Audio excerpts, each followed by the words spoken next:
نحمده ونصلي ونسلم على رسوله الكريم أما بعد فأعوذ بالله من الشيطان الرجيم بسم الله الرحمن الرحيم يا أيها الذين آمنوا لا تأكلوا أموالكم بينكم بالباطل إلا أن تكون تجارة عن تراض منكم ولا تقتلوا أنفسكم إن الله كان بكم رحيما ومن يفعل ذلك عدوانا وظلما فسوف نصليه نارا وكان ذلك على الله يسيرا إن تجتنبوا كبائر ما تنهون عنه نكفر عنكم سيئاتكم وندخلكم مدخلا كريما صدق اللہ العظیم۔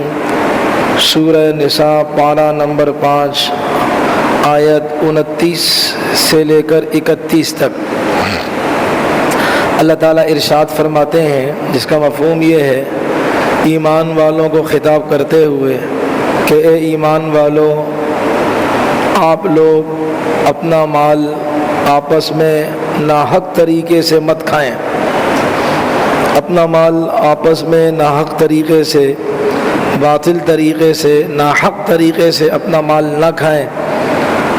ایک صورت میں کھانے کی اجازت ہے، وہ یہ ہے کہ آپ کی باہمی رضامندی سے تجارت کا معاملہ ہو، لین دین کا معاملہ ہو، تجارت کا معاملہ ہو، تو پھر آپ ایک دوسرے کا مال لے سکتے ہیں۔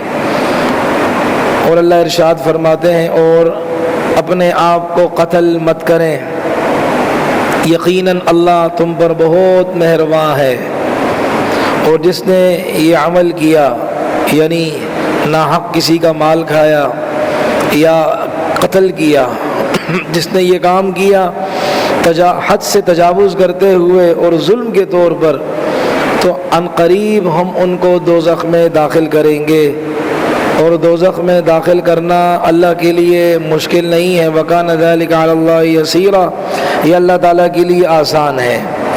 اگلی آیت میں اللہ فرماتے ہیں اگر آپ بڑے گناہوں سے بچتے رہیں کہ جن سے تمہیں روکا گیا ہے، تو ہم اس وجہ سے تمہارے چھوٹے گناہ معاف کر دیں گے اور تمہیں عزت کے مقام میں داخل کریں گے۔ پچھلی آیتوں میں اللہ تبارک و تعالی نے انسانی جان کا حق ذکر کیا کہ کس کس انسانی جان سے رشتہ کرنا جائز ہے اور کس کس انسان سے رشتہ کرنا ناجائز ہے۔ تو انسانی جان کا حق پچھلی آیتوں میں بتایا۔ آج کی ابتدائی جو آیت ہے اس میں مال کا حق اللہ تعالیٰ نے بتایا۔ جیسے مال جان کا حق ہوتا ہے کہ اس کو ناحق طریقے سے قتل کرنا جائز نہیں ہے، ہاں حق طریقے سے، جیسے کہ اس نے کسی کو ناحق قتل کیا تو بدلے میں اس کو قتل کیا جائے گا۔ تو ناحق طریقے سے کسی انسان کا قتل کرنا جائز نہیں، تو اسی طرح ناحق طریقے سے کسی کا مال کھانا جائز نہیں ہے۔ اب یہ مال کھانا ناحق طریقے سے، اس کی کئی صورتیں علماء نے لکھی ہیں ناحق طریقے سے مال کھانے کی۔ مثال کے طور پر کوئی کسی کی زمین دبا لے، کوئی کسی کا پیسہ دبا لے، یہ ہے ناحق طریقے سے مال کھانے کی ایک صورت۔ کئی صورتیں ہیں، چند صورتیں ذکر کرتے ہیں۔ دوسری صورت یہ ہے کہ انسان سود کا لین دین کرے، یہ بھی ناحق طریقے سے مال کھانا ہے۔ سود کا لین دین، قرضہ دے اور جب واپس قرضہ لے تو اس پر کچھ اوپر پیسے لے، تو یہ مسلمان بھائی کا ناحق طریقے سے مال کھانا ہوا۔ بھائی جتنا قرضہ دیا اتنا واپس لے، قرضہ دے کر اس سے زیادہ پیسے واپس لے رہا ہے تو یہ سود ہے۔ نمبر 3، تیسری صورت کہ ملاوٹ کرے، ناپ تول کے اندر خیانت کا معاملہ کرے، ملاوٹ کرے، کوئی چیز بیچے خالص کہہ کر بیچے اور اندر سے وہ کھری اور خالص چیز نہ ہو، یہ بھی ناحق طریقے سے مال کھانا ہے۔ اس کی ایک صورت ذکر کرتے ہیں، حدیثوں میں بھی آتا ہے، ایک مسئلہ آتا ہے شاۃ مسرات، یعنی وہ بکری کہ چند دن جس کے تھنوں سے دودھ نہ نکالا جائے، اور جب دودھ نہیں نکالیں گے تو تھن اس کے بھرے ہوئے لگیں گے، پھر اس کو فروخت کیا جائے تاکہ دیکھنے والا اس کو دیکھ کر مائل ہو اور رغبت ہو اس بکری میں، اس کو خریدنے کی دلچسپی ہو کہ بھئی یہ تو بڑی دودھ والی دودھیاری معلوم ہوتی ہے، اس لیے کہ اس کے تھن لبالب دودھ سے بھرے ہوئے ہیں۔ یہ دودھ اس نے چونکہ چند دنوں سے نکالا نہیں تھا، دھوکہ دینے کے لیے کہ میں جب بیچنے جاؤں گا منڈی تو کسی کو اس طرح فروخت کر دوں گا یہ کہہ کر کہ یہ بہت دودھ دینے والی ہے، تو یہ دھوکہ ہے، مال کو دھوکے کے ذریعے سے، دھوکے کے راستے سے لینا، تو یہ ناحق طریقہ ہے۔ ایک طریقہ ناحق یہ بھی ہے، جھوٹ بول کر لے۔ ایک چیز کسی نے 150 کی خریدی ہو اور کسی سے یہ کہے کہ میں نے یہ 200 کی خریدی ہے، خریدی 150 کی ہو، خریدی 100 روپے کی ہو، اور کہے کہ میں نے 200 کی خریدی ہے، تو بھائی جب میں نے 200 کی خریدی ہے تو اگر میں آپ سے 20 روپے کماؤں تو اتنا تو میرا حق بنتا ہے، تو میں آپ سے 20 روپے نفع کما رہا ہوں، زیادہ نہیں کما رہا، حالانکہ وہ چیز اس نے جتنے پیسے اس نے بتائے اس سے کم ریٹ پر خریدی۔ بھئی ایک تو یہ کہ کسی کو ریٹ نہ بتائے، وہ کہے بھائی یہ چیز آپ کو میں اتنے کی بیچ رہا ہوں، بس ختم ہو گئی بات، لینا ہے لینا، لینا نہ لو۔ لیکن یہ صفائیاں پیش کرنا جھوٹ بول کر کہ خریدی اتنی کی ہے، حالانکہ اتنی کی خریدی اس نے نہ ہو، جھوٹ بول رہا ہو، غلط بیانی کر رہا ہو اور وہ بیچے، تو شریعت میں یہ بھی ناحق طریقے سے مال حاصل کرنا ہے، مال کا استعمال کرنا ہے، یہ جائز نہیں ہے۔ اسی طرح جھوٹی قسم کے ساتھ، فشری ہو گیا، کپڑا مارکیٹ ہو گئی، فروٹ منڈی ہو گئی، کوئی بھی منڈی ہو گئی، یہ تو ویسی ایک دو مثالیں میں نے دی ہیں، اس میں کوئی انسان یہ کہ اللہ کی قسم میں نے یہ چیز اتنے کی لی ہے، یا اللہ کی قسم یہ چیز میری ہے، تو یہ جھوٹی قسم کھانا، یہ جھوٹی گواہی دینا کہ اگلا جھوٹی گواہی دے کہ ہاں اللہ کی قسم یہ مال اس کا ہے، اس کا مالک یہ ہے، حالانکہ یہ بالکل غلط بیانی ہو، ایسی کوئی بات نہ ہو، یہ مال اس نے لے لیا نہ، تو یہ بھی ناحق طریقے سے مال کمانا ہوا۔ یہ تو چند صورتیں ہیں،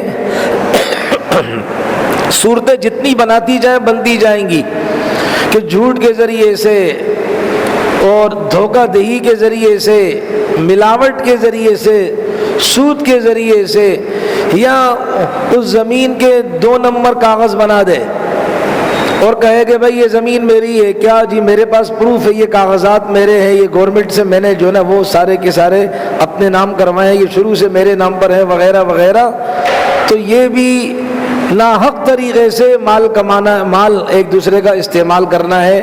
اللہ تعالیٰ نے ان ساری صورتوں سے اور اس کے علاوہ جو صورتیں ہیں اللہ نے ان راستوں سے مال کمانے کو منع کیا۔ اللہ ہاں ایک صورت ہے کہ جس میں انسان مال کما سکتا ہے، وہ کیا ہے؟ باہمی لین دین، تجارت۔ اچھا ایک بات رہ گئی ہے، اللہ نے فرمایا مال نہ کھاؤ ناحق طریقے سے، تو ہمارے ذہن میں شاید یہ آ سکتا ہے کہ حرام مال نہ یعنی کہ کو کھا نہیں سکتے ہیں تو اس کو استعمال میں لا سکتے ہیں، یہ مسئلہ بڑا اہم ہے۔ بعض لوگ کہتے ہیں یار اس کا مال ناجائز ہے، مثال کے طور پر اجتماع میں جا رہے ہیں، خانقاہ جا رہے ہیں، کسی بھی دینی کام میں جا رہے ہیں، اس کو پتہ ہے اس کا کاروبار حرام ہے، سود خور ہے، پکا ہے، 100% نہیں 200% سود ہو رہا ہے، حرام خور، اس کو پتہ ہے۔ اب وہ کیا ہے، کہتا ہے کہ بھائی قرآن میں تو اللہ نے فرمایا سود کھاؤ نہیں، حرام کھاؤ نہیں، تو لہذا گاڑی کے کرائے میں دے دیں گے۔ ایسے ڈرامہ بازی تو ہوتی ہے نا، دیکھی ہوں گی آپ نے، کہ گاڑی کے کرائے میں دے دیں۔ بھائی ہم نے سود تھوڑی کھایا ہے، ہم نے حرام مال تھوڑی کھایا ہے، یہ مال تو ہم نے گاڑی کے کرائے میں دے دیا، یہ مال ہم نے جو ہے نا وہ مسجد کے واش روموں میں دے دیا کہ چلو بھائی مصلی پہ نہیں دیں گے، پنکھوں میں نہیں دیں گے، مسجد کے واش روم میں دے دیں گے، اس لیے کہ قرآن کریم نے تو کھانے سے منع کیا ہے، استعمال کرنے سے منع نہیں کیا۔ یہ ناواقفیت کی وجہ ہے ہماری قرآن کریم کے انداز سے۔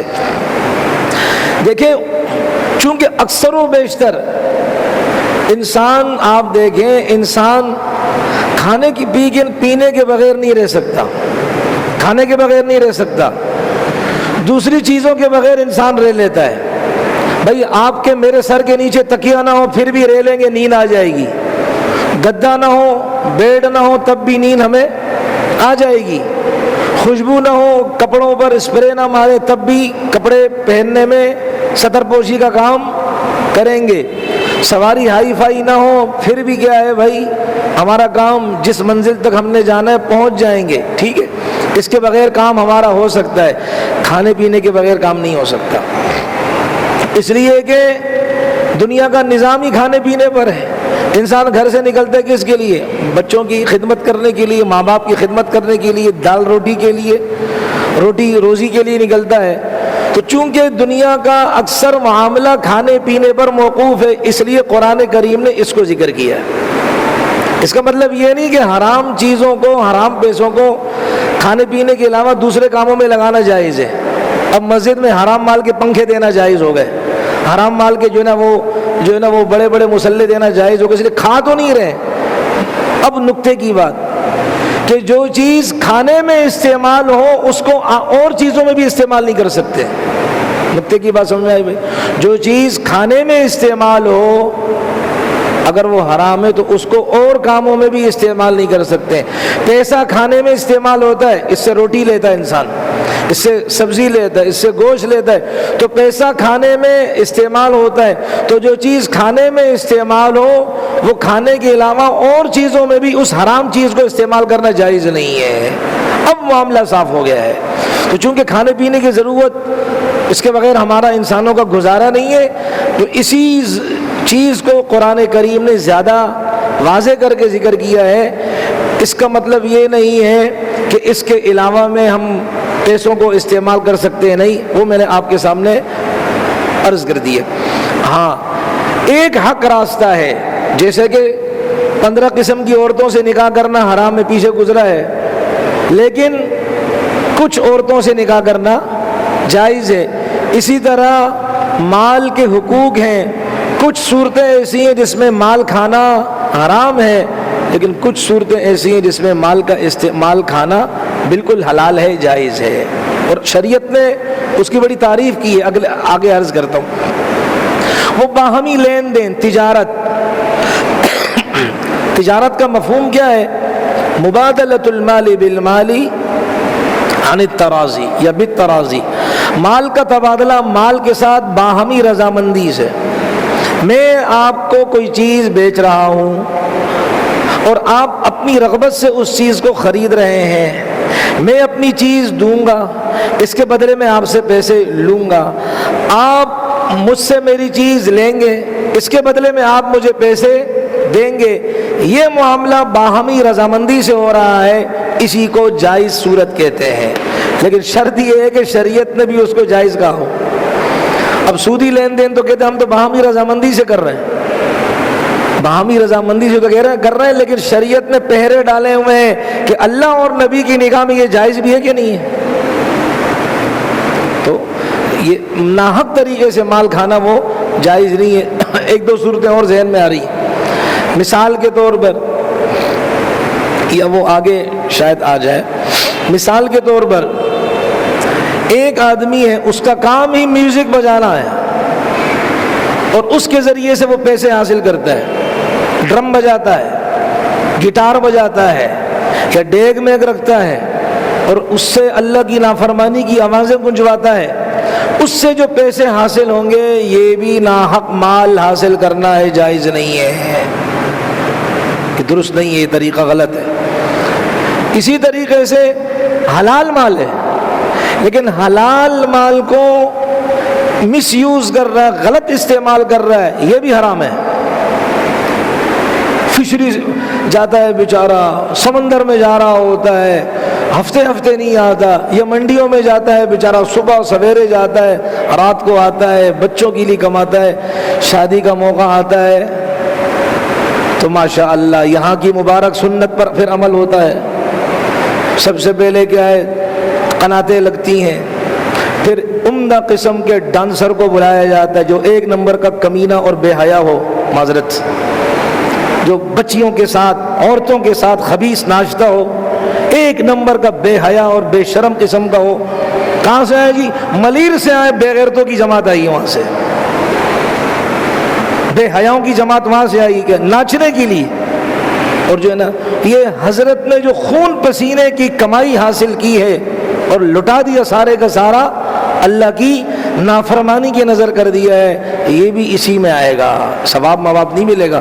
وہ کمائی کی جو فضیلتیں ہیں نا، ہاتھ کی کمائی کی جو فضیلتیں ہیں، گیا یہ سارے ثواب اس نے ضائع کر دیے، یہ بھی یہ سب۔ اسی طرح باجے بیچتا ہو یا پتلے بیچتا ہو، ڈول گڑیا بیچتا ہو، یا اسی طرح فلموں کی سیڈیاں بیچتا ہو، آج کل تو نئی نئی چیزیں آ رہی ہیں، USB کے اندر گانے بیچتا ہو، اس پر پیسے لیتا ہو، حرام، بالکل حرام۔ مطلب مروجہ جتنی صورتیں قیامت تک ناجائز کمائی کی جتنی صورتیں آئیں گی وہ سب کے سب اس آیت کے اندر داخل ہے۔ اللہ نے فرمایا ایسا نہ کرو۔ لیکن ایک صورت ہے باہمی لین دین، جو سے ابھی بات چل رہی ہے، اس کو آپ کر سکتے ہیں تجارت سے۔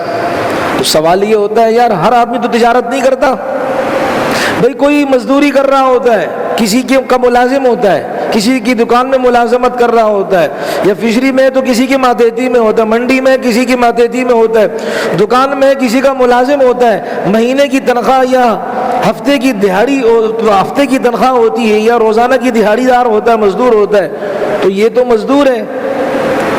تو اب قرآن تو فرما رہے تجارت کے ذریعے سے مال حاصل کما سکتے، وہ جائز ہے، تو بھئی یہ تو مزدوریاں ہیں۔ جواب اس کے دو دیے ہیں۔ ایک جواب یہ ہے کہ تجارت کا مفہوم عام ہے کہ مال کا تبادلہ مال سے کرنا یا مال کا تبادلہ منافع سے کرنا، تو یہ مزدور اپنے منافع دیتا ہے اور اس کے بدلے مال لیتا ہے، اپنی صلاحیتیں دے رہا ہے نا آپ کو، اور اپنا خون پسینہ کر کے آپ کو جو ہے نا وہ آپ کی خدمت کر رہا ہے، تو اپنی صلاحیتیں آپ کو دے رہا ہے اور آپ اس کے بدلے میں مال دے رہے ہو، تو تجارت اس کو بھی شامل ہے۔ ایک جواب۔ دوسرا جواب یہ ہے چونکہ دنیا کا 80% معاملہ تجارت کے ذریعے سے ہوتا ہے، اس میں بھی بحری تجارت زیادہ ہوتی ہے، پھر بری زمینی خشکی کا راستہ، پھر اس کے بعد فضائی تجارت، تو سب سے زیادہ سمندری راستے سے تجارت کا سلسلہ ہوتا ہے، پھر خشکی کے راستے سے، پھر ہوا کے راستے سے، یعنی کہ جہازوں میں جو وہ چیزیں لے کے جاتے ہیں، کارگو وغیرہ سسٹم ہوتا ہے۔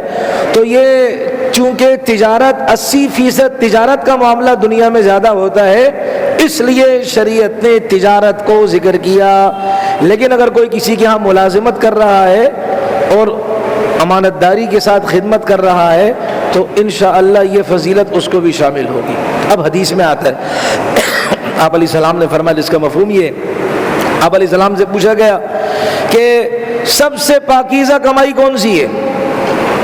نبی علیہ السلام نے فرمایا اس سوال کے جواب میں، سب سے پاکیزہ کمائی انسان کے اپنے ہاتھ کی ہے، عمل الرجل بیدہ، سب سے پاکیزہ کمائی انسان کے اپنے ہاتھ کی کمائی ہے، وبیع المبرور، اور تجارت اور لین دین کا معاملہ جو شرعی ضابطوں اور اصولوں کے ماتحت ہو، تو یہ سب سے پاکیزہ کمائی ہے کہ انسان کیا کرے، اپنے ہاتھ سے کمائے، یہ بہترین ہے۔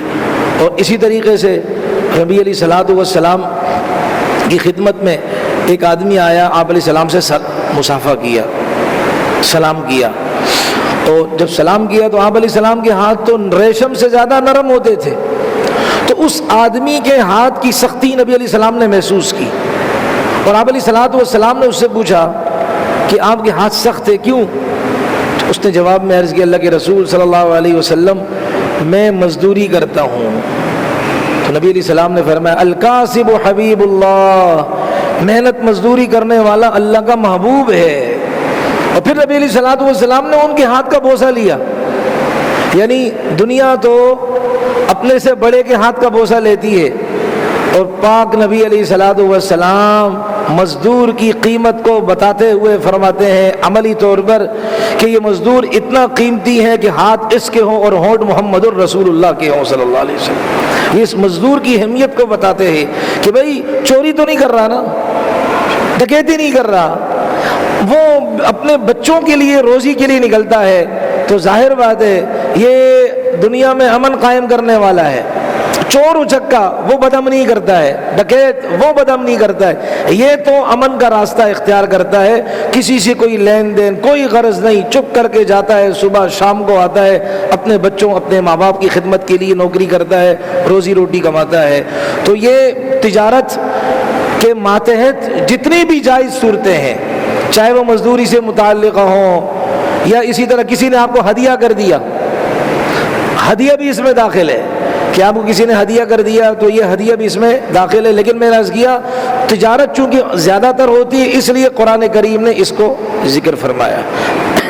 یہ وَلَا تَقْتُلُوا أَنفُسَكُمْ، اللہ فرماتے ہیں اپنے آپ کو قتل مت کریں، اپنے آپ کو قتل مت کریں کہ تین صورتیں ہیں، اس کے تین مطلب ہیں۔ ایک مطلب یہ ہے کہ اللہ کی نافرمانی کر کے، کرپشن کر کے، خیانت کر کے اور جھوٹ بول کر کسی کا مال کھا کر آپ دوزخ میں جائیں گے، تو یہ تو اپنے آپ کو ہلاک کرنا ہوا، آپ ایسا نہ کریں۔ اپنے آپ کو ہلاک چند ٹکوں کی خاطر غلط بیانیاں کر کے اپنے لیے دوزخ کا ایندھن مت خریدیں، اپنے آپ کو ہلاک کر رہے ہیں آپ۔ ایک مطلب اس کا سیدھا سیدھا یہ۔ دوسرا مطلب یہ ہے خودکشی نہ کریں، اپنے آپ کو نہ قتل کریں۔ لوگ کہتے ہیں نا بھائی اس سے وہ جو لوگ کہتے ہیں کہ بھائی جسم تو میرا ہے، ارے بھائی تیرا کیسا ہے؟ اگر اللہ آنکھوں کی روشنی چھین لے، اگر آپ اس کے مالک ہو تو لے آؤ نا روشنی کہیں سے، اللہ سننے کی طاقت چھین لے، لے آؤ کہیں سے سماعت کی طاقت اور قدرت، زبان کے بولنے کی طاقت چھین لے، لے آؤ کہیں سے نطق اور گویائی کی قوت اور طاقت۔ نہیں، یہ جسم میرا نہیں ہے، میں اس میں کرایہ دار ہوں، میں اس میں کرائے میں رہ رہا ہوں، یہ کوٹھی اور اس مکان میں کرایہ دار ہوں، میری روح کرایہ دار ہے، مروں روح نکل جائے گی، جسم کو کوئی حال ہی نہیں ہوگا۔ تو جسم اللہ کا ہے، جب اللہ کا ہے تو مالک مکان کی اجازت کے بغیر کرایہ دار اس مکان میں کچھ نہیں کر سکتا۔ مالک اللہ ہے جسم کا، جب مالک اللہ ہے تو کسی کو اجازت نہیں کہ اس جسم میں، جب تک کہ مالک نے اجازت نہ دی ہو کہ آپ اس میں کچھ کریں، اور مالک نے منع کیا اس جسم کو ضائع مت کرو، قتل مت کرو۔ تو خودکشی کرنا حرام ہے۔ یہ جو بعض لوگ کہتے تھے نا میں مروں میرے بعد آنکھیں نکال دو، لوگ عبدالستار عیدی کی بڑی مثالیں دیتے ہیں کہ بھائی انسانیت کا خیر خواہ تھا، ہم کسی مرے ہوئے کے پیچھے ایسی باتیں نہیں کرتے، لیکن بھائی مسئلہ سن لیں، مسئلہ ہے، کوئی کہتے نا میں مروں میں مرنے کے بعد کڈنی نکال دوں۔ ابے بھائی یہ کچھ دکان لگائی ہوئی کہ کڈنی کی اور آنکھوں کی اور اس طرح کی، یہ ایسی بات نہیں ہے۔ دیکھیں ہاں اب اس لیے یہ آنکھوں کا عطیہ کرنا، کڈنی کا عطیہ کرنا مرنے کے بعد صحیح نہیں ہے۔ یہ آپ کو کہ پھر خون دینا، بھائی خون دینا ایسا ہے کہ اس کے بعد دوسرا خون آ جاتا ہے، کڈنی کے بعد دوسری کڈنی آتی ہے، آنکھیں دینے کے بعد دوسری آنکھ آ جائے گی۔ یہ تو اچھا خون جائے تاکہ تازہ خون بنے ہمارے جسم کے اندر، یہ ہماری صحت کے لیے اچھی چیز ہے۔ کافروں کے خلاف خون نہیں بہا رہو، کم از کم بھائی کو دے دو خون، تو کم از کم کو خون تو ہمارا کسی بھائی کے کام آ جائے۔ تو یہ چیز کیا ہے، پلٹ کر آتی ہے، آنکھ دینے سے واپس پلٹ کر نہیں آتی ہے، اور اسی طریقے سے یہ کڈنی دینے سے مرنے کے بعد پلٹ کر نہیں آتی۔ خیر یہ تو ایک الگ مسئلہ ہے۔ تو خودکشی کرنا حرام اسی وجہ سے، جو انسان بیچارہ شریعت اور نیک لوگوں کی صحبت میں نہیں رہتا نا، وہ ذرا آج کل کے جو مہنگائی کے حالات یا گھریلو ٹینشنیں پریشانیوں سے بیچارہ متاثر ہوتا ہے تو وہ اپنے آپ کو مار دیتا ہے۔ یہ طریقہ درست نہیں ہے۔ اب آپ نے سنا، یہ چند دن پہلے کی بات ہے، ایک خاتون نے اپنے 2 بچوں کو شوہر کے ساتھ تکرار کی وجہ سے، ان باہمی ناچاقی کی وجہ سے بھائی میاں بیوی میں ہو جاتا ہے، کچھ زیادہ ہی ہو گیا ہوگا۔ اب وہ گئی واش روم میں، لے کر گئی واش روم میں اپنے بچوں کو قتل کر دیا، ذبح کر دیا، پھر شوہر کو فون کیا میں نے مار دیے تمہارے بچوں کو۔ اور کبھی اس کا الٹا ہوا ہے کہ خاوند نے، وہ سی وی والا جو واقعہ ہے، اپنے بچوں کو وہاں کیا ہے ڈبو دیا، خود بھی ڈوب گیا، اور بچوں کو بھی کیا، بچی کو، اور خوبصورت سے بچے تھے ان کو کیا کر دیا۔ یہ کوئی حل نہیں ہے، یہ حل نہیں ہے۔ شہ سوار میدانوں میں گرتے ہیں پھر گر کر کھڑے ہوتے ہیں، یہ حل نہیں ہے کہ انسان وہ مرد ہو کر پھر یہ کام کرے۔ تو اس لیے خودکشی کرنا حرام اور ناجائز ہے۔ انسان اللہ سے مدد مانگے، اللہ تعالیٰ اس کی مدد فرمائیں گے، راستے اللہ کھولیں گے۔ تو لا تقتلوا انفسکم، اللہ فرماتے اپنے کو قتل نہ کرو، اس کا دوسرا مطلب کیا؟ خودکشی نہ کرو۔ تیسرا مطلب یہ کہ اپنے آپ اپنے بھائیوں کو، مسلمان کو قتل نہ کرے، یہ مطلب، اور یہ مطلب زیادہ قرآن کریم میں واضح طور پر بیان کیا گیا ہے۔ فَاقْتُلُوا أَنفُسَكُمْ ایک جگہ آتا ہے، اپنے آپ کو قتل کرو، مطلب وہ جو بنی اسرائیل کو اللہ نے فرمایا تھا انہوں نے بچڑے کی عبادت کی تھی، اب سزا کیا ہے؟ ایک دوسرے کو قتل کرو۔ تو تیسرا مطلب یہ ہے کہ اپنے بھائی مسلمان کو قتل نہ کرو۔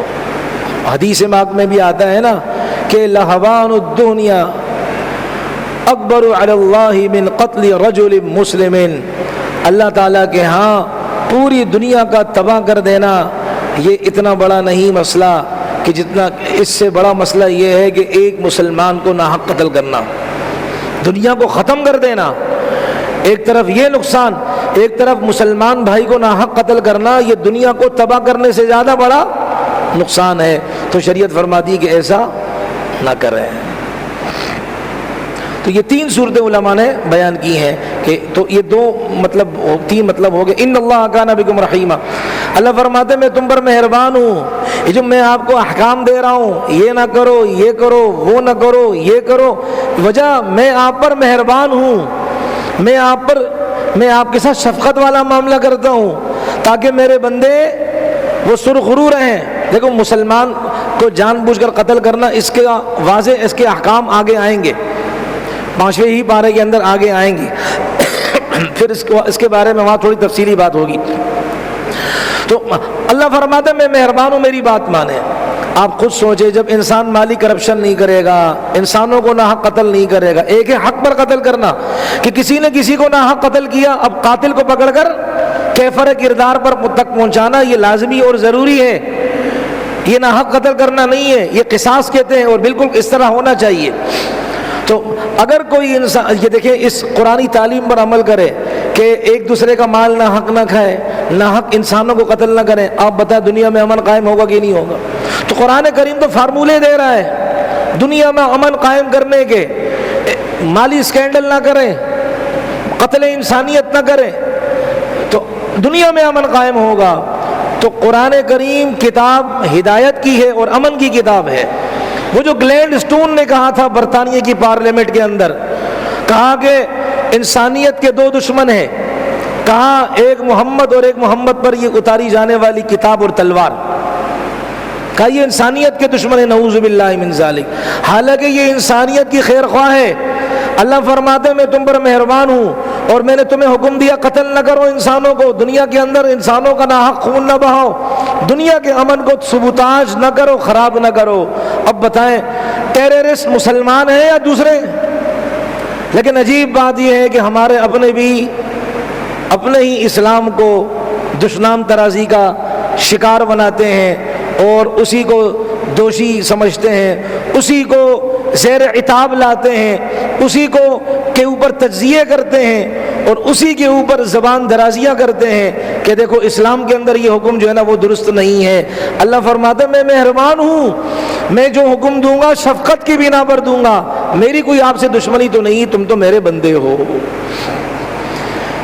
آگے اللہ ارشاد فرماتے جس نے یہ عمل کیا، یعنی کیا؟ ناحق مال کھایا اور ناحق قتل کیا، فرمایا جس نے یہ عمل کیا تجاوز کرتے ہوئے اور بطور ظلم کے، تو ہم اس کو دوزخ میں داخل کریں گے۔ اور اللہ تعالیٰ پر یہ آسان ہے۔ اگلی آیت میں اللہ فرماتے ہیں ان تجتنبوا کبائر، دیکھو اللہ ہماری اصلاح فرما رہے ہیں کہ اگر آپ بڑے گناہوں سے جن سے آپ کو روکا گیا ہے، آپ اگر ان سے پرہیز کریں گے تو ہم آپ سے چھوٹے گناہ معاف کر دیں گے اور عزت کے مقام پہ داخل کریں گے۔ یہ چھوٹا گناہ بڑا گناہ کیا ہے؟ صغیرہ کبیرہ صغیرہ، صغیرہ چھوٹے گناہ کو کہتے ہیں، کبیرہ بڑے گناہ کو کہتے ہیں۔ بعض علماء یہ فرماتے ہیں ان کی اللہ کے ساتھ محبت کی علامت ہے یہ، کہتے ہیں بھئی صغیرہ کبیرہ گناہ کی کوئی قسم نہیں ہے، کوئی پارٹیشن نہیں، کوئی تقسیم نہیں ہے گناہوں میں، ہر گناہ بڑا گناہ ہے۔ وجہ گناہ کس، یہ نافرمانی کس کی ہو رہی؟ گناہ بمانا نافرمانی، یہ نافرمانی کس کی ہو رہی ہے؟ اللہ کی ہو رہی ہے، بڑے کی ہو رہی ہے۔ اللہ اکبر، اللہ بڑے۔ جب اس بڑے کی نافرمانی ہو رہی ہے تو گناہ چھوٹا کیسے ہوا؟ ہر گناہ بڑا گناہ ہوتا ہے، کوئی گناہ چھوٹا نہیں ہوتا۔ یہ بعض حضرات، بعض علماء نے یہ رائے دی ہے، لیکن جب اللہ دنیا کو بنانے والا، قرآن کریم جیسی مقدس کتاب کو اتارنے والا، خود اپنی کتاب کے اندر گناہ کی تقسیم کرے کہ بعض گناہ چھوٹے ہوتے ہیں، بعض گناہ بڑے ہوتے ہیں، جب اللہ کر رہے ہیں تو پھر بات ہی ختم ہو گئی ہے۔ کیوں؟ قرآن کریم میں سورہ کہف میں ایک جگہ آتا ہے ما لہذا الکتاب، اللہ فرماتے ہیں آپ قیامت میں مجرموں کو دیکھیں گے، ڈرے ہوئے ہوں گے، سہمے ہوئے ہوں گے، اور جب وہ اعمال یا ترازو کو دیکھیں گے یا اعمال نامے کو دیکھیں گے تو اس اعمال نامے کو دیکھیں گے جس میں ہم سب کی اچھائیاں برائیاں لکھی ہوئی ہیں، تو وہ جب اس کتاب کو، یا ہر ایک آدمی کو اس کا اپنا نامہ اعمال دیا جائے گا، جب وہ اس کو پڑھے گا تو کیا کہے گا؟ ما لہذا الکتاب لا یغادر صغیرہ ولا کبیرہ الا احصاها، کہ اس کتاب کو کیا ہو گیا؟ اعمال نامے کو کیا ہو گیا کہ اس نے نہ کوئی چھوٹی، نہ چھوٹا گناہ چھوڑا ہے، نہ بڑا گناہ چھوڑا ہے، سب کچھ اس نے لکھ دیا ہے۔ اور ایک جگہ آتے وَكُلُّ صَغِيرَةٍ وَكَبِيرَةٍ مُسْتَطَرٍ، کہ ہر چھوٹا بڑا گناہ لکھ دیا گیا، سطروں میں لے آئے گئے اس کو۔ تو اس سے بھی پتہ چلا کہ گناہ میں تقسیم ہے، گناہ کی دو قسمیں ہیں، ایک چھوٹا گناہ، ایک بڑا گناہ۔ اب بڑا گناہ کس کو کہتے ہیں؟ چھوٹا گناہ کس کو کہتے ہیں؟ آسان تر، یہ علمی بحثیں ہیں، میں اس سے بالکل آپ کو سائڈ سے لے کر جا رہا ہوں۔ تو آسان تعریف، بڑا گناہ اس کو کہتے ہیں کہ جس کے کرنے پر اللہ نے غضب کے کلمات نازل کیے ہوں، یا دوزخ کا فیصلہ کیا ہو، یا دنیا میں اس کے لیے کوئی سزا شریعت نے مقرر کی ہو، یا نبی نے اس کے کرنے پر لعنت کی ہو، یہ بڑا گناہ ہے۔ وہ گناہ جس کے کرنے پر اللہ نے دوزخ کا فیصلہ کر دیا ہو کہ یہ کرنے والے دوزخ میں جائیں گے۔ وَمَن يَقْتُلْ مُؤْمِنًا مُتَعَمِّدًا فَجَزَاؤُهُ جَهَنَّمُ، جو جان بوجھ کر ایمان والے کو قتل کرے گا اس کی سزا دوزخ ہے، تو اس کا مطلب ہے کہ بڑا گناہ ہے۔ اسی طرح جس کے کرنے پر لعنت کے کلمات کہے گئے ہوں، جیسے کہ لعن رسول اللہ صلی اللہ علیہ وسلم، آپ علیہ السلام نے لعنت کی، آکل الربا، سود کھانے والے اور سود کھلانے والے پر اللہ کی لعنت ہے، نبی علیہ السلام نے لعنت کی ہے، تو مطلب یہ کہ سود کھانا بڑا گناہ ہے۔ اسی طرح نبی علیہ السلام نے لعنت کی ہے ان عورتوں پر، ابو داؤد شریف کی روایت ہے، ان عورتوں پر کہ جو عورتیں مردوں کی نقل کرتی ہوں، مردوں کی طرح نقل کرتی ہوں، ان کی طرح بننے کی کوشش کرتی ہوں، ہیئر کٹنگ اور ہیئر سٹائل میں کہ مردوں کی طرح بال چھوٹے کر دیے ہیں، ٹھیک ہے نا، یا مردوں کے کپڑے لباس کی طرح جو مرد کپڑے پہنتے ہیں وہ لباس پہنے، یا اور چیزوں میں جو مردوں کی نقل کرتی ہوں۔ اللہ کے نبی نے علیہ الصلوۃ والسلام نے مردوں کی طرح مردوں کے جو جوتے اس زمانے میں، جو مرد جوتے مردوں کے لیے خاص ہیں، اگر دونوں میں استعمال ہوتے تو کوئی مسئلہ نہیں ہے، بات ہو رہی جو خاص ہو مردوں کے لیے اور وہ عورتیں اپنے لیے استعمال کریں، یہ اللہ کے نبی نے لعنت کی ہے۔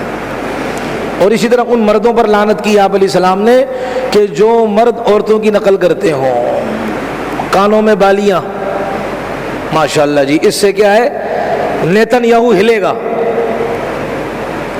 پھر 2 قدم پیچھے جائے گا اور پھر کہے گا میں ڈوب کر مر جاؤں۔ کیوں؟ اس نے بالی پہنی ہے، میں بالی والوں سے مقابلہ نہیں کر سکتا، یہ بہت بہادر قوم ہوتی ہے، بھائی اس سے کیا ہوگا، تو بالیاں پہن رہے ہیں، ہاتھوں میں کڑے ڈالے ہوئے ہیں، چوڑیاں ڈالی ہوئی ہیں، پاؤں میں کڑے ڈالے ہوئے ہیں۔ ابے بھائی کڑے تو بیل کو ڈالتے ہیں، بعض لوگ گلوں کے اندر وہ عجیب عجیب قسم کی بریسلیٹ وغیرہ یہ چیزیں ڈال رہے ہوتے ہیں. بھائی یہ مرد کی شان, مرد سمپل رہتا ہے. یہ ہمارے جیسے ناتخواں ہیں آج کل ماشاء اللہ سے, یہ ایک نیا نخرا ٹرینڈ چلا ہوا ہے. ناتخواں کی ویڈیو دیکھیں, اتنا میک اپ کیا ہوتا ہے, اتنا میک اپ تو عورت نہیں کرتی جتنا یہ ناتخواں کرتے ہیں آج کل. ہونٹ لال کیا, ابے تو نعت پڑھنا ہے, ہونٹوں کی شوٹنگ کرنا ہے کم بخت. نبی کی نعتوں کو بیچنے والے حرام خور. آج حال یہ ہے, شوٹنگ چل رہی ہے جی, نعتوں میں شوٹنگ چل رہی ہے. تو آج یہ حال ہے. تو نبی علیہ السلام نے ایسے مردوں پر لعنت کی ہے کہ جو عورتوں کی نقل کرتے ہوں. معذرت سے اپنی جان کی امان پاتے ہوئے بات عرض کر رہا ہوں, ہو سکتا ہے کوئی مجھ پر دھماکہ کر دے. پائنچے نیچے رکھنا, اپنے پائنچوں کو نیچے رکھنا, یہ عورتوں کو حکم ہے. اور مردوں کو حکم کیا ہے؟ آپ مرد ہو, سمپل رہو, آپ پائنچے چڑھاؤ. آج معاملہ الٹا ہو رہا ہے, مردوں کے پائنچے نیچے جا رہے ہیں اور عورتوں کے پائنچے, ان کا لباس مختصر سے مختصر, باریک سے باریک تر ہوتا جا رہا ہے. اللہ کے نبی نے لعنت کی. ایسی عورتوں پر نبی علیہ السلام نے لعنت فرمائی ہے کہ تو یہ گناہ کبیرہ ہے. ایسی عورتوں پر لعنت فرمائی کہ جو جسم گدواتی ہیں. جسم کو گدوانے کا مطلب پتہ ہے؟ جو ٹیٹو بناتے ہیں, نام لکھتے ہیں, وہ نیل بھرتے ہیں, یہ تو پتہ ہے نا نیل بھرنا, یہ جسم گدوانا ہے. آپ علیہ السلام نے فرمایا کہ جو عورتیں گدواتی ہیں اور جن سے جو گونتی ہیں, یعنی جو پارلروں کے اندر اگر کوئی گونتی ہو, اب آپ کہو گے جی پارلر کے خلاف فتویٰ آ گیا. او بھائی, جس میں یہ غلط کام ہو اس کی بات میں کر رہا ہوں. تو جو گونتی ہیں اور گدوانے والی, دونوں پر نبی علیہ السلام لعنت فرمائے. یا اسی طرح عورت کی یہ بھویں اوپر والی کو کہتے ہیں, پلکیں جن کے بیچ میں آنکھیں ہوتی ہیں, یہ پلکیں.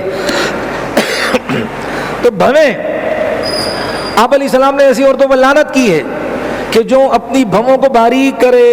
اب اس کو کیا کہتے ہیں, مجھے تو انگلش میں نام نہیں آتا, ٹھیک ہے. تو یہ بھووں کو جو, یعنی کہ جو آنکھوں کے اوپر ہوتے ہیں, یہی کہہ سکتے ہیں ابھی اس کو, جو آنکھوں کے اوپر جو بالوں کا ایک جنگل ہوتا ہے. تو ہاں, اگر ایک عورت کی بہت زیادہ ہے, عام نارمل حالت سے زیادہ اس کی کیا بھویں ہیں کہ جس سے اس کا خامن ڈرے, تو اب کیا کرے؟ اس کی خدمت میں گزارش ہے کہ وہ عام نارمل حالت میں جس طرح عورتوں کی ہوتی ہیں اتنا تو تراش لے, لیکن اس سے زیادہ نہیں. مردوں کے لیے نہیں ہے, ورنہ نعتخواں سن لیں گے وہ تو پہلے سے تیار ہے کہ ہم نے تو بس بیبی بننا ہے, ہم نے بس ساڑی پہننا رہے گا یہ نعتخواں کے لیے. معذرت, جو چونچلے بازیاں یہ کر رہے ہیں نبی کی نعتوں پر, جو یہ حرام خوری کا بازار گرم کیا ہوا, ہمارا دل جلتا ہے اس سے. او جی ماشاءاللہ جی, اب سن لیں, کیا بعض ساتھی ناراض بھی ہوں گے تو ہونے دو, کہ جی ماشاءاللہ جی گاڑی آئی. اب جیسے کہ فلم کی شوٹنگ چل رہی ہے, نعتوں کی شوٹنگ ہو رہی ہے آج کل جی. کار آئی, چمکتی ہوئی کار آئی, دروازہ کھلا, ایک پاؤں باہر نکلا, اور پھر ایک ہاتھ دکھا, اور ہاتھ میں پھر موبائل. آخر موبائل بھی تو دکھانا ہے, میں نے یہ موبائل میں نے خریدا ہے ماشاءاللہ سے. اور پھر حضرت جی آئے, اور بعضوں نے تو موبائل یہاں لگایا ہوتا ہے جی, شوٹنگ چل رہی جی. حضرت انا للہ و انا الیہ, اللہ کو کیا جواب دیں گے, نبی کو کیا جواب دیں گے ہم. تو نبی علیہ السلام نے ایسی عورتوں پر لعنت کی ہے کہ جو اپنے بھووں کو اس طرح باریک, بالکل ایک لکیر کی طرح بنائے. یہ گناہ کبیرہ ہے, بہت ہے گناہ. میں چند آپ کے سامنے ذکر کر رہا ہوں. یا اسی طرح دانتوں کو باریک بنانے والی, خام و خواہ المتفلجات بالاسنان, دانتوں کو بالکل باریک کر تراشتی ہیں. ایسے اوزار ہوتے ہیں یہ لوگوں کے پاس, وہ جہاں یہ ہوتا ہے سسٹم کہ وہ باقاعدہ دانتوں کو گھسائی ہوتی ہے, دانتوں کو باریک کیا جاتا ہے, ان کے درمیان فاصلے رکھے جاتے ہیں تاکہ دیکھنے والے کو بھلے معلوم ہے ہوں. نبی علیہ الصلوۃ والسلام نے اس پر لعنت فرمائی ہے. تو گناہ کبیرہ کیا ہے بھائی؟ گناہ کبیرہ کس کو کہتے ہیں؟ وہ گناہ جس کے کرنے والے پر اللہ نے دوزخ کا فیصلہ فرمایا ہو, اس کے کلمات ہوں یا اللہ نے لعنت کی ہو یا نبی نے لعنت کی ہو صلی اللہ علیہ وسلم، یا اللہ نے دنیا میں سزا اس کے لیے مقرر کی ہو. زنا کرنے والا اگر غیر شادی شدہ ہے، ان میرڈ ہے، شادی شدہ نہیں ہے، 100 کوڑے لگیں گے، اسلامی حکومت اگر ہو. اور اگر شادی شدہ ہے پھر بھی یہ گندے کام کر رہا ہے تو پھر کیا کرو؟ اس کو پتھر مار مار کر مار دو، سنسار اس کو کہتے ہیں. یہ گناہ کبیرہ ہے. اسی طرح شرابی ہے، شراب پینے والا اگر کسی نے شراب پی اور ثبوتوں کے ساتھ پکڑا گیا 80 کوڑے لگیں گے. اور خیر سے ہمارے پارلیمنٹ میں بل پاس ہوا ہے جہاں یہ مدنی مسجد شہید کی گئی اسی لائن میں گرین بیلٹ میں آگے جو ہے نا وہ تقریباً کچھ 4 اس طرح کے 5 اسٹار ہوٹل ہیں، ان کے لیے باقاعدہ اسمبلی میں بیٹھنے والوں نے کثرت رائے سے یہ بل منظور کیا کہ ان کو اجازت ہے، جو یہاں آئے ان کو شراب پینے کی اجازت ہے. حال یہ ہو چکا ہے. تو یہ بل منظور جو ہے نا وہ کیا کثرت رائے سے، ہمارے علماء نے نہیں کیا، انہوں نے بالکل اس کی نفی کی ہے. لیکن چونکہ یہاں تو کیا ہوتا ہے، یہاں سر گنے جاتے ہیں، سر تولے نہیں جاتے ہیں. جس سر کے اندر 10 کلو کا دماغ ہو اور جس سر کے اندر پستے کے برابر دماغ ہو کہتے ہیں دونوں ایک جیسے ہیں. تو یہاں سر گنے جاتے ہیں، سروں کو تولا نہیں جاتا. اللہ ہماری حفاظت فرمائے. تو شراب پینا کیا ہے؟ گناہ کبیرہ ہے. نبی علیہ الصلوۃ والسلام نے وہ ایک روایت میں 7 آتا ہے، ایک اس میں زیادہ ہے. نبی علیہ السلام نے ایک موقع پر فرمایا اجتنبوا السبع الموبقات، 7 ہلاک کرنے والے گناہوں سے بچو. نمبر 1 الاشراک باللہ، اللہ کے ساتھ کسی کو شریک ٹھہرانا. اللہ کی ذات میں، اللہ کی صفات میں اللہ کے ساتھ کسی کو شریک ٹھہرانا، اللہ کے نبی کو، اللہ کے کسی مقرب بندے کو، اللہ کے فرشتوں کو اللہ کی ذات کے ساتھ شریک ٹھہرانا، یہ کیا ہے بھائی؟ گناہ ہے کبیرہ ہے. نبی علیہ الصلوۃ والسلام نے فرمایا ہلاک کرنے والے ہیں. اجتنبوا السبع الموبقات. تو ایک ہے الاشراک باللہ، دوسرا ایک جگہ آتا ہے حقوق الوالدین، ایک روایت میں آتا ہے ماں باپ کی نافرمانی، بڑا گناہ ہے. اور ایک جگہ آپ علیہ الصلوۃ والسلام نے فرمایا قتل النفس، ناحق کسی کا قتل کرنا. اور تیسرا آپ علیہ السلام نے فرمایا اکل الربا، سود کا مال کھانا. چوتھا فرمایا اکل مال الیتیم، یتیم کا مال کھانا. پانچواں آپ علیہ السلام نے فرمایا والتولی یوم الزحف، میدان جنگ سے بھاگنا. اب اس میں تھوڑی سی بات سن لیجئے. یہ بعض ہمارے جن کو کچھ مسالہ زیادہ لگا ہوا ہوتا ہے تو بظاہر دیندار ہے لیکن مسالہ کچھ زیادہ لگا ہوتا ہے، وہ خواہ مخواہ یہاں ٹانگ مجاہدین کے کام میں ٹانگ اڑاتے ہیں اور کہیں ٹانگ نہیں اڑاتے ہیں. اس جگہ ٹانگ اڑانا گویا کہ یہ فرض عین سمجھتے ہیں، اپنی عبادت سمجھتے ہیں، اس کے بغیر ان کی عبادت کبھی قابل قبول نہیں ہوتی. کہتے بھائی یہ کیا حماس والے پیچھے بھاگ جاتے ہیں، مجاہدین آگے کیوں مقابلہ نہیں کرتے ہیں؟ تو بات یہ ہے اس کی تشریح کبھی سنی ہے انہوں نے؟ کسی محدث کے حدیث کی شرح کرتے ہوئے اس کے درس میں بیٹھنے کی تو توفیق ہی نہیں ملتی مجھے. تو میری بات غور سے سنیے گا. اس کا مطلب یہ کہ جب مسلمان کا مد مقابل 2 گنا ہو، یعنی مسلمان 10 ہے وہ 20 ہوں، مسلمان 100 ہے وہ 200 ہوں، مسلمان 500 ہے وہ 1000 ہوں، تو اس وقت تک مسلمان پیٹھ دکھا کر نہیں بھاگے گا، ان کا مقابلہ کرے گا. لیکن جب معاملہ آئے مسلمان 100 میں ہو اور یہاں ہزاروں کا معاملہ ہو، مسلمان 1000 ہو یا لاکھ کا معاملہ ہو، اب اگر وہ مجاہد اپنی سیفٹی کے لیے وہ پیچھے ہٹتا ہے، یہ اس گناہ میں شامل نہیں ہے. یہ گوریلا جنگ کی ٹیکنیک اور طریقہ ہے اور ایسا ہی کرنا چاہیے، صحابہ سے ثابت ہے یہ. تو اس لیے میدان جنگ سے بھاگنا یہ گناہ کبیرہ ہے. میں نے عرض کیا کس صورت میں؟ جب مسلمان کا مد مقابل دگنا ہو. اگر اس سے زیادہ ان کی تعداد ہے اور مسلمان ریورس ہو رہا ہے، پیچھے جا رہا ہے کسی حکمت عملی کے تحت، اس صورت میں پھر یہ مسلمانوں کی جماعت گناہ گار نہیں ہوگی. تو یہ 5. اسی طریقے سے نبی علیہ السلام نے فرمایا قذف المحصنات، پاک دامن عورتوں پر تہمت لگانا یہ گناہ کبیرہ ہے. کسی کی بچی پر زنا کا الزام لگا دیا، یاری دوستی کا الزام لگا دیا، اور عجیب عجیب گناہوں نے الزام لگا دیے. پاک دامن عورتوں پر الزام لگانا گناہ کبیرہ ہے. اور یہ گناہ کامل طور پر جو کر رہا ہے، معذرت چاہتا ہوں، وہ رافضی اور شیعہ کر رہا ہے. ہماری مائیں امہات المومنین امی عائشہ اور اسی طریقے سے حضرت صفیہ، حضرت حفصہ اور دیگر ہماری مائیں نبی کی زوجات مکرمات پاک دامن ہیں، جن کی پاکی کی تعریفیں اللہ نے قرآن میں کی ہیں. یہ بدبخت ان کو ناپاک کہتے ہیں. تو سب سے بڑے گناہگار پھر یہ ہیں، قذف المحصنات، پاک دامن عورتوں پر، اور پھر نبی کی بیویوں پر الزام لگانا. یہ تو اس انسان کی کم بختی کی علامت ہے. معذرت چاہتا ہوں، ہمارا شوق نہیں ہے فرقہ پرستی کی بات کرنا، لیکن جہاں بات ایسی آئے تو وہاں ساتھیوں کا ذہن بنانا چاہیے، ورنہ ہمارا نوجوان نبی کی شان میں، نبی کی بیویوں کی شان میں، نبی کی صحابہ کی شان میں گستاخیاں کر رہا ہے. آپ کہتے ہیں کہ یہ امن والے ہیں. میں آپ کو ایک مثال سے عرض کرتا ہوں. مدنی مسجد شہید کی گئی،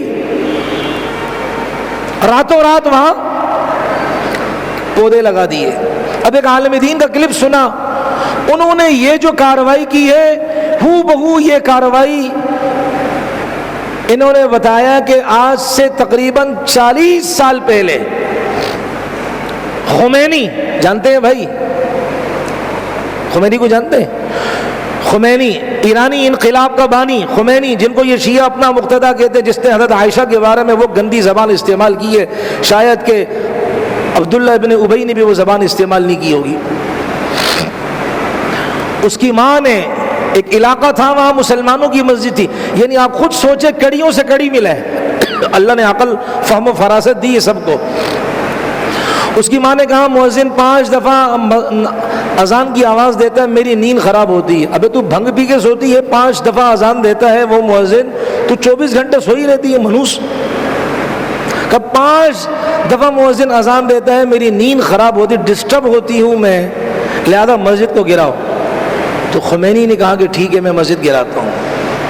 اس نے راتوں رات مسجد گرائی. صبح مؤذن آیا، کل جہاں مسجد تھی آج کچھ بھی نہیں ہے.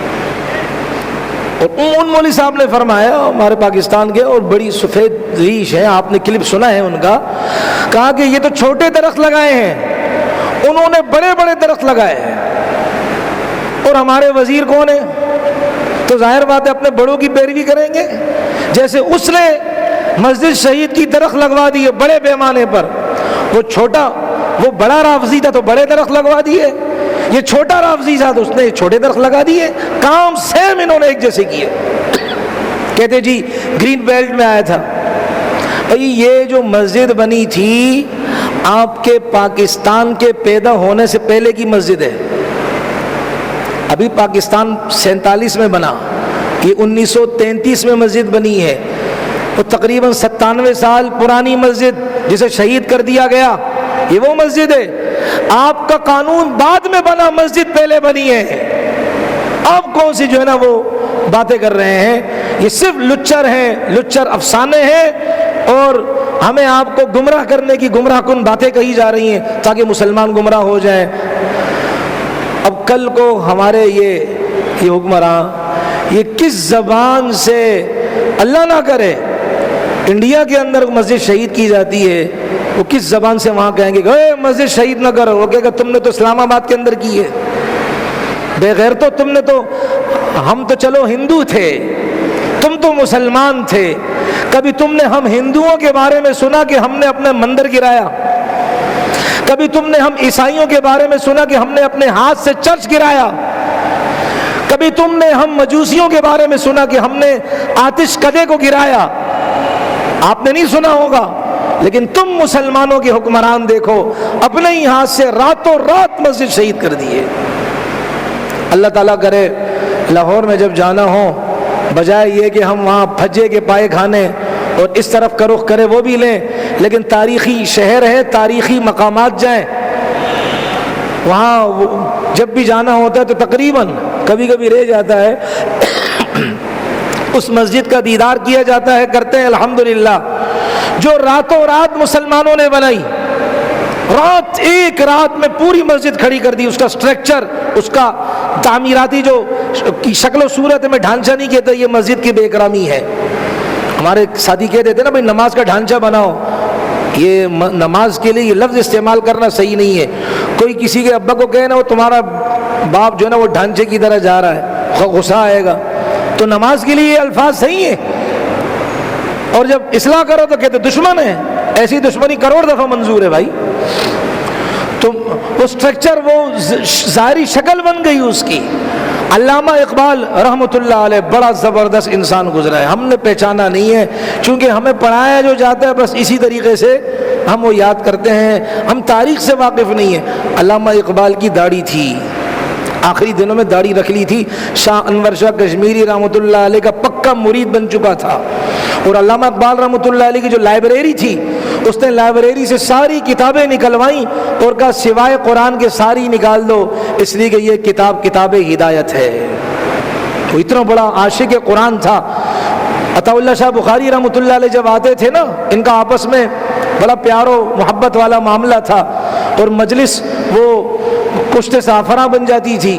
تو جب عطا اللہ شاہ بخاری رحمۃ اللہ علیہ آتے تھے تو یہ شاہ جی سے کہتے تھے شاہ جی ذرا قرآن تو سنا، اور شاہ جی جب قرآن سناتے تھے تو ہندو سنتے ان کی آنکھوں سے آنسو نکلتے تھے، تو شاہ جی پھر اپنی خاص مخصوص انداز، مخصوص لے میں وہ قرآن کریم کی جب تلاوت کرتے، وہ جب فارغ ہوتے تو علامہ اقبال کی آنکھوں سے آنسو نکل رہے ہوتے۔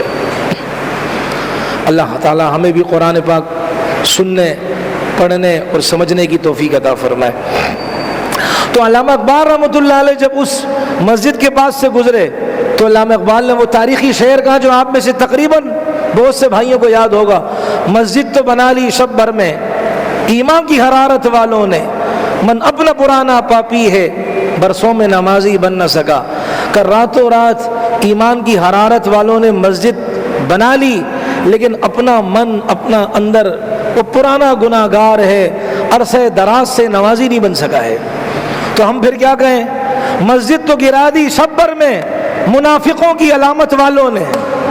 منافق نہیں ہے، مسجد گرانے والا مومن نہیں ہوتا، مسجد گرانے والا منافق ہوتا ہے۔ مسجد زرار بھی بنی تھی، منافقوں نے بنائی تھی، وہ بات ٹھیک ہے، وہ منافقوں نے بنائی تھی، یہ تو ایمان والوں نے مسجد بنائی ہے بھائی۔ وہ میں بات عرض کرنے لگا، وہ ایک رافضی جس کو ہم ابھی تک اعتدال پسند سمجھتے تھے، شیعوں میں بھی کچھ اعتدال پسند ہیں، لیکن اب سمجھ میں آ گئی شیعہ اور اعتدال پسند ہو ہی نہیں سکتا، بلے جتنی جپیاں مار لو اس کے ساتھ۔ جو نبی کے صحابہ کو گالیاں دے وہ اعتدال پسند ہے، جو نبی کی بیویوں کو گالیاں دے وہ اعتدال پسند ہے؟ نہیں ہو سکتا۔ لاہور میں بیٹھا جواد نقوی، اس نے کیا کہا تھا کہ پنڈی اور اسلام آباد ٹوئنز، یہ دو اکٹھے جڑواں شہر ہیں، اب یہاں سنی بھی خمینی خمینی کہے گا، شیعہ بھی خمینی خمینی کہے گا، اب یہ اسلام آباد نہیں، یہ خمینی کا علاقہ بنے گا۔ اور دیکھیں خمینی والی حرکت کی کہ نہیں کی؟ جو خمینی نے حرکت کی تھی، اپنی ماں کی خواہش پوری کرتے ہوئے مسجد گرا دی، راتوں رات بڑے بڑے پودے لگا دیے، تو آج ہمارا جو وزیر شیعہ منحوس، اس نے بھی یہی نقل کی کہ نہیں کی؟ اسی حرکت کو دہرایا کہ نہیں دہرایا؟ مسجد شہید کر دی، اس کے وہاں اس جگہ کیا ہے؟ چھوٹے چھوٹے پودے لگا دیے۔ صبح جب لوگ آئے کیچڑ تھا، مٹی تھی، قرآن کے بوسیدہ اوراق تھے، صبح جب لوگ آئے تو کچرے کا ڈھیر ایک طرف تھا، مسجد کا نام و نشان راتوں رات مٹا دیا۔ یہ کتنا بڑا گناہ ہے، اللہ ہماری حفاظت فرمائے۔ تو شراب سے بات کہاں سے کہاں نکلی کہ وہ جو شراب والا معاملہ ہے، 7 کے ہوٹلوں میں 4 ہوٹلوں میں شراب کی پرمٹ، شراب کی اجازت، بھائی 1000 مرتبہ تم اجازت دو، جب اللہ نے منع کر دیا شراب سے، تم کون ہوتے ہو اجازت دینے والے؟ تمہارے کہنے سے کیا وہ حلال ہو جائے گی؟ تمہارے کہنے سے گدھا حلال ہو جائے گا، سور اور خنزیر حلال ہو جائے گا؟ کل کو تمہاری پارلیمنٹ متفقہ طور پر، متفقہ سے مراد اکثریت کی رائے اگر یہ ہو ماں سے نکاح کرنا حلال ہے تو کیا حلال ہو جائے گا؟ بہن سے نکاح کرنا حلال ہے تو حلال ہو جائے گا؟ یہ کیسی حکومت ہے اور یہ کیسی سوچ ہے کہ کثرت رائے سے ہوتا ہے؟ اس لیے تو ہمارے اکابر نے یہاں اس کے آگے ایک نام، ایک لفظ لگوایا تھا کہ یہاں کا جو قانون بنے گا قرآن و سنت کے مطابق بنے گا. ٹھیک ہے وہ عمل نہیں کر رہے ہیں یہ لوگ، وہ الگ بات. تو میں عرض یہ کر رہا کہ یہ کبیرہ گناہ کس کو کہتے ہیں بھائی؟ جس کے کرنے والے کو اللہ نے دوزخ کی وعید سنائی ہو، یا اس کے کرنے والے پر اللہ نے یا اللہ کے نبی نے لعنت کے الفاظ کہے ہوں، یا غضب کے کلمات کہے ہوں، یا دنیا میں اس پر سزا مقرر کی ہو. اللہ تعالی ہماری حفاظت میں. بس آخری بات عرض کرنی ہے.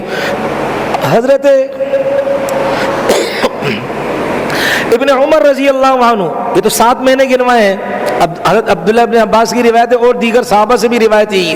7 بڑے بڑے ہلاک کرنے والے گناہ ہیں. عبداللہ ابن عمر رضی اللہ عنہ نے کچھ اور بھی گنائے ہیں، تھوڑا وہ بھی سنتے جائیے گا. ہی 9، وہ فرماتے ہیں ہلاک کرنے والے گناہ 9 ہیں. نمبر 1 قتل النفس، انسانی جان کا ناحق قتل کرنا. نمبر 2 واکل الربا، سود کا کھانا. نمبر 3 اکل مال الیتیم، یتیم کا مال کھانا. وہی بات آ رہی ہے. رمی المحصنہ، پاک دامن عورتوں پر تہمت لگانا، بدکاری کا الزام لگانا. شہادت الزور، جھوٹی گواہی. حقوق الوالدین، ماں باپ کی نافرمانی کرنا. والفرار من الزحف، میدان جہاد سے بھاگنا. اللہ مجھے معاف کرے، اللہ ہم سب کو معاف کرے. عملی طور پر ہم سب میدان جنگ میں ہیں. کافر سے، یہودی سے ہم سب کیا ہیں؟ میدان جنگ میں ہیں. لیکن اپنی گنجائش کے اعتبار سے یہ جنگ ہم لڑ رہے ہیں. جیسے یہودی مصنوعات کا بائیکاٹ کرنا. جو یہودی مصنوعات استعمال کر رہا ہے اختیار ہوتے ہوئے، پیپسی، اسٹرنگ وغیرہ استعمال کر رہے اختیار ہوتے ہوئے، اس کا مطلب وہ بھی میدان جنگ سے بھاگنے والوں میں ہے، اور گناہ کبیرہ ہے. گناہ کبیرہ ہے یہ. میدان جنگ سے بھاگ رہے ہیں. ارے مقابلہ کرو، نقصان پہنچاؤ، اور آپ کہہ رہے ہو کہ نہیں جی تیرے ان پیسوں سے بہت کچھ ہو سکتا ہے، تیرے اندر ہمت ہونی چاہیے. تو یہ میدان جنگ سے بھاگنا یہ بھی ہے. والسحر، جادو کرنا. والالحاد فی البیت الحرام، بیت اللہ مسجد حرام میں کجی اختیار کرنا، یعنی گناہ کرنا، وہاں ادھر گناہ کرنا. اور ادھر سب سے بڑا گناہ کیا ہے بھائی؟ یہ اپنی جو ہے نا وہ ہم سیلفیاں لیتے ہیں. ایک تو یہ ہے کہ کوئی ایسی شخصیت ہو جس کا کوئی وہاں ایسا پروگرام ہو، دینی ایسا پروگرام ہو جس کی وجہ سے باطل کی آنکھوں میں آنکھیں ڈالی جائیں وہ. اور ایک یہ ہے کہ میں کھڑا ہوں سیلفیاں لوں، اس سے کون سا باطل ڈرے گا؟ یا تو حرم میں کیا کرنا. اور معاف کرنا میرے بھائی، بیت اللہ میں ہوں اور پھر نائی کی دکان میں جائیں، مدینہ طیبہ میں ہوں پھر نائی کی دکان میں جائیں، اللہ کے نبی روزے میں آرام کر رہے ہوں، اور میں اسی مدینے میں نبی کی داڑھی سنت کاٹ کر نبی کے کلیجے کو چیر رہا ہوں. کتنا بڑا گناہ ہے. معذرت سے میرا کسی کے اوپر وہ نہیں ہے، دل کی بات کر دی آپ کے سامنے. نیت کریں ہم نبی کی سنت کو جو واجب کے درجے میں اپنے چہرے کی زینت بنائیں گے انشاءاللہ. اور فرمایا وَمِنَ الْكَبَائِرِ عِنْدَ الْعُلَمَاءِ، یہ تو 9 گنا دی. اب بعض علماء کے نزدیک اور بھی گناہ ہیں. نمبر 1 القمار، جوا. یہ بیچارے اخبار فروش ہوتے ہیں لیکن ساتھ ساتھ یہ کیا دیتے ہیں؟ پرائز بونڈ، اور نمبر لگ جائیں گے وہ دے دیتے ہیں. تو یہ بیچارے صبح سے نکلے ہوئے تو شام تک، لیکن کیا یہ جوا بھی بیچ رہے ہوتے ہیں. قمار، جوا لگانا. اچھا جوئے میں یہ آج کل یہ موبائلوں میں نکلا ہوا ہے. اچھا وہ بات یاد آ گئی کہ وہ موبائل میں نکلا ہے کہ بھائی آپ 200 روپے ڈالیں، ریٹرن آپ کو 600 ملیں گے، 400 ملیں گے، 1000 ملیں گے، قسط بائی قسط ملیں گے، روزانہ 200 100 روپے ملیں گے. تو اتنے آپ کو جو ہے نا ہم پیسے دیں گے، صرف آپ 200 روپے ڈالیے اور آپ کو ہم اتنے دے دیں گے، ٹوٹل اتنے دیں گے پیسے، مثال 4000 دیں گے، لیکن روزانہ کاٹ کر کے دیں گے. یہ کیا ہے؟ سود ہے. 200 روپے آپ دے رہے ہیں، 200 پر 4000 آپ لے رہے ہیں. یہ بھی کیا ہے؟ سود کی قسم ہے. اس کا استعمال کرنا حرام ہے. جس نے کر لیا اللہ سے توبہ کرے، اللہ سے معافیاں مانگے. آج کل ہمارے نوجوانوں کو ایک اور کام پہ لگایا جا رہا ہے. کیا؟ یہ اس سے تھوڑا سا ہٹ کر ہے لیکن میں عرض کر دیتا ہوں کہ آپ نے صرف ویڈیو دیکھنی ہے. آپ ویڈیو دیکھیں، آپ کو اس کے پیسے ملیں گے، آپ کے اکاؤنٹ میں پیسے آئیں گے. یہ ہے، یہ ہوائی بات نہیں ہے، یہ حقیقت پر مبنی بات ہے۔ آپ کے اکاؤنٹ میں صرف آپ کو کام ویڈیو دیکھنا ہے۔ اب شروع میں اچھی ویڈیو موویاں آتی ہیں، وہ لڑکا دیکھ رہا ہوتا ہے، کرتے کرتے پھر اس کو گندی غلیظ قسم کی عورتوں کی پکچریں آتی ہیں، ویڈیو آتی ہے، اور وہ زنا والے مناظر دیکھ کر پیسے کماتا ہے۔ یہ کہاں سے حلال ہے؟ گند چاٹ کر گندی ایڈز شدہ گندی غلیظ عورتوں کو دیکھ کر وہ پیسے لے رہا ہے، وہ پیسے گھر میں دے گا۔ باپ کہتے ہیں ماشاءاللہ میرا بیٹا بڑا اچھا ہے بھائی، ٹانگ پر ٹانگ رکھ کر باہر نکلتا بھی نہیں ہے، اور اس کی جو ہے نا ارننگ اتنی ہے، اس کو اتنے پیسے مل رہے ہیں۔ یہ حرام خور بن چکا ہے، ہڈ حرام بن چکا ہے یہ۔ تو ہماری نوجوان نسل کو کام پر نہیں لگایا جا رہا کہ جس کام کے کرنے والے پر نبی علیہ الصلوۃ والسلام نے دعائیں دی ہیں، وہ نبی کی دعاؤں سے محروم، اللہ کی مدد سے محروم، اور ان گندے چکروں میں پڑ گیا ہے۔ میں آپ سے اگلی بات عرض کروں، اور میں اس بندے کو جانتا ہوں، اس نے توبہ کر لی ہے اور 4 مہینے کے لیے چلا گیا، لیکن اس سے میں اب عبرت کے طور پر بتا رہا ہوں۔ عمرہ کر کے آیا تھا، عمرہ کرنے کے بعد یہ حرکت کی اس نے، کیا؟ گیم کھیلو، وہ گیموں میں پھر مختلف قسم آتی، جہاز اڑاؤ، پتہ نہیں کون کون سی قسم ہے۔ اب تو بعض بچوں کو ایسی لت لگی ہوئی ہے کہ وہ مذہبی جلسوں میں اجتماعات میں ہوتے ہیں اور وہاں بھی موبائل میں گیم چلا رہے ہوتے ہیں کہ پیسے آتے ہیں، جتنا چلاؤ گے پیسے اتنے آئیں گے۔ تو اس بندے کا آیا کہ اس نے تقریباً 2 کروڑ روپے گنوا دیے، ہاتھ پاؤں پھول گئے، 2 کروڑ، اور یہ کوئی مذاق نہیں ہے، حقیقت پر مبنی بات عرض کر رہا ہوں میں۔ پھر اس کو سمجھایا، اللہ رسول کا واسطہ دیا، اور اس نے توبہ کی۔ اب وہ 4 مہینے میں چلا گیا، اللہ کرے انسان کا بچہ بن کے واپس آ جائے، پھر یہ حرکت نہ کرے۔ اس لیے کہ جب بیت اللہ دیکھ کر آیا پھر یہ حرکت کی ہے، تو 4 مہینے میں تو کہیں بیت اللہ نہیں ہے نا، تو اللہ کرے وہ انسان کا بچہ بن کر آ جائے اور صحیح حرکت کرے اور انسانوں والی حرکتیں کرے۔ تو جوا آج ہمارے نوجوانوں کو لت لگائی جا رہی ہے بھائی، 200 روپے روزانہ کی دہاڑی پہ کماؤ، خدا کی قسم اللہ خیر ڈالیں گے اس میں، اللہ برکتیں ڈالیں۔ ہمارے جاننے والے ہیں، انہوں نے کہا میرا ایک دوست تھا، دیکھا میں نے کہ وہ بیچارہ اس کا تو کام نہیں تھا اور عام سے لباس پہنتا تھا، لیکن چند دنوں تک میری اس سے ملاقات نہیں ہوئی، چند دنوں بعد میں نے اسے دیکھا تو بڑے اچھے لباس میں دیکھا۔ تو میں نے کہا بھائی خیریت تو کہ کام کاج پہ لگے؟ کہا نہیں۔ کہا پھر یہ کیسا آپ کا سٹائل تبدیل ہو گیا ہے، لائف سٹائل؟ کہا بس کیا، میں گھر میں بیٹھے رہتا ہوں اور مجھے جو نا وہ کہا جاتا ہے کہ تم ویڈیو دیکھو، اس ویڈیو کے دیکھنے پر کیا مجھے پیسے آتے ہیں۔ آپ اندازہ کرو، جو قوم ویڈیو پر پیسے کمائے تو اس قوم کی غیرت کہاں جائے گی، اس میں بہادری، اس میں دوسروں کا احساس کہاں ہوگا؟ احساس کا سلسلہ ختم ہو جائے گا۔ تو والسرقہ، چوری کرنا، بعض چوری کرتے ہیں نا، یہ چوری کی بھی مختلف قسمیں ہیں۔ بعض دوسروں کے کیا کرتے ہیں، وہ گھر کے پاس جاتے ہیں اور وائی فائی چوری کرتے ہیں، تو یہ کوئی شریفوں کا کام تو نہیں ہے، اس سے بھی کیا کرے انسان، احتیاط کرے۔ سمجھ میں آ رہی بات نہیں؟ پورا ٹبر چل رہا ہوتا ہے جی، اس کا فیض جو ہے نا وہ پورے ٹبر کو پہنچ رہا ہوتا ہے۔ وشرب الخمر، شراب پینا یہ بڑا گناہ ہے۔ وسب السلف الصالح، پچھلے جو نیک لوگ گزرے ان کو برا بلا کہنا۔ میرے بھائیوں آج ہمیں آپ کو یہ ٹریننگ دی جا رہی ہے لا شعوری طور پر، غیر شعوری طور پر، کہ جو ہمارا لیڈر کرے گا ہم وہی کہیں گے، اور لیڈر کی اس میں آ کر میں کسی مخصوص عالم دین کی بات نہیں کر رہا، میں ہر نیک انسان کی بات کر رہا ہوں کہ اس لیڈر کی محبت میں آ کر وہ نیک لوگوں کو رگڑتا ہے، اصل میں وہ ان کو نہیں رگڑے دے رہا، وہ اپنے کو رگڑے مار رہا ہوتا ہے، اپنی نسلوں کی تباہی کے فیصلے اپنے ہاتھ سے کر رہا ہوتا ہے۔